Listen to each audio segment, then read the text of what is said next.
Mr. Speaker, I ask unanimous consent that all members have 5 legislative days within which to revise and extend their remarks and include extraneous materials in the record on H.R. 37 currently under consideration. Without objection, so ordered. Mr. Speaker, I yield myself as much time as I may consume. The gentleman is recognized.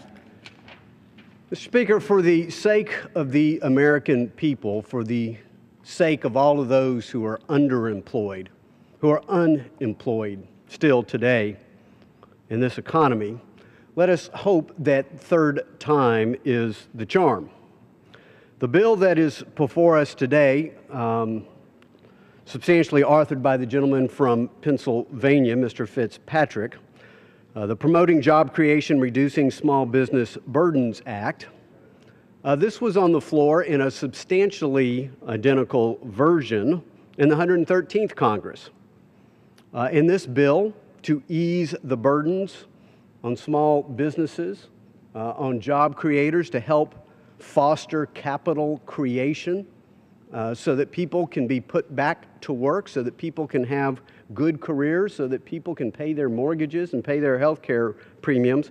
This bill, substantially in the same form, passed in the last Congress 320 to 102.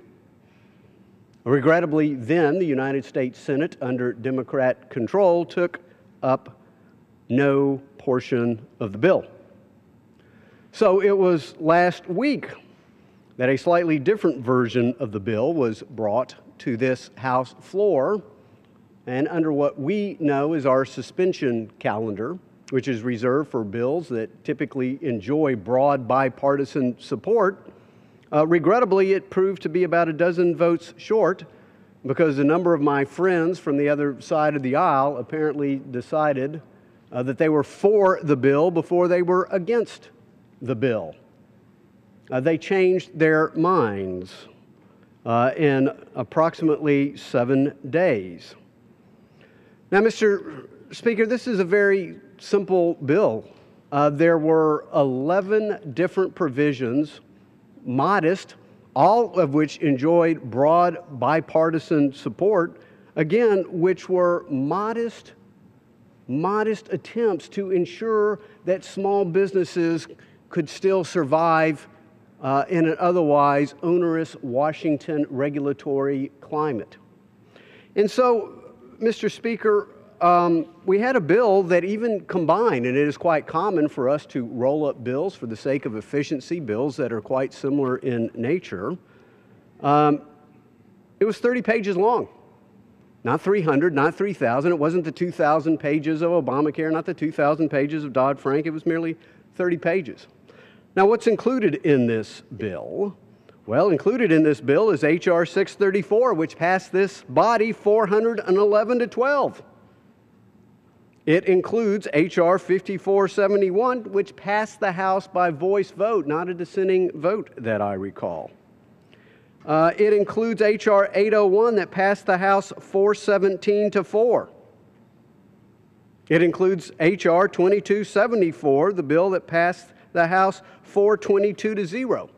I could go on and on, but of the bills that are rolled up to ensure greater capital formation and regulatory relief for our smaller business enterprises, all of these passed either the committee or the House with overwhelming bipartisan support, and now the minority is coming to this floor and somehow crying foul. Again, many were for it before they were against it.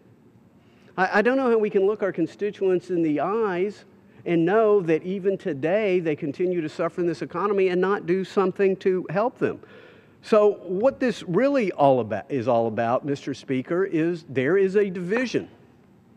There is a division within the Democrat Party. And according to press reports, some Democrats have reportedly told their fellow Democrats that if they dare to vote for a bill that makes a clarification or modification to Dodd-Frank, they aren't real Democrats. Well, it's interesting that yesterday President Obama signed into law a modification of Dodd-Frank. I know the president's not a Republican, but according to some Democrats, apparently by signing a modification to Dodd-Frank, he's not apparently a Democrat either, so I'm not really sure what he is. It's fascinating that former Chairman Barney Frank of the House Financial Services Committee, one of my predecessors, in previous testimony before our committee indicated a number of changes to Dodd-Frank that he thought would be proper. So according to some Democrats, apparently Barney Frank is no longer a Democrat either. So what this is really getting at, Mr. Speaker, is of the 11 bills that are rolled up into this 30-page document, some of them either clarify or modify provisions of Dodd-Frank. And for some members of the Democratic Party, apparently Dodd-Frank has now been elevated beyond ideology to religion. And there can be no changes in a 2,000-page bill that we know is fraught with unintended consequences. Yet there are some on the other side of the aisle that says no changes, no changes. And yet President Obama signed a change into law.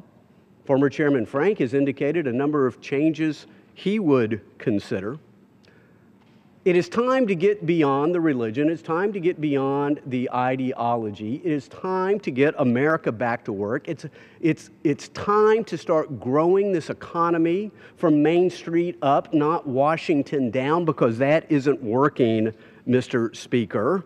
And so it is time to do what everybody claims they want to do, and that is work on a bipartisan basis. All of these bills passed with overwhelming bipartisan majorities, and now because of this almost religious zeal for the Dodd-Frank brand, again, some of my Democratic colleagues have decided that they were for it before they were against it. It's time to put America back to work. It is time to enact H.R. 37, Promoting Job Creation, Reducing Small Business Burdens Act. Let's make sure third time is a charm. I reserve the balance of my time. Gentlemen.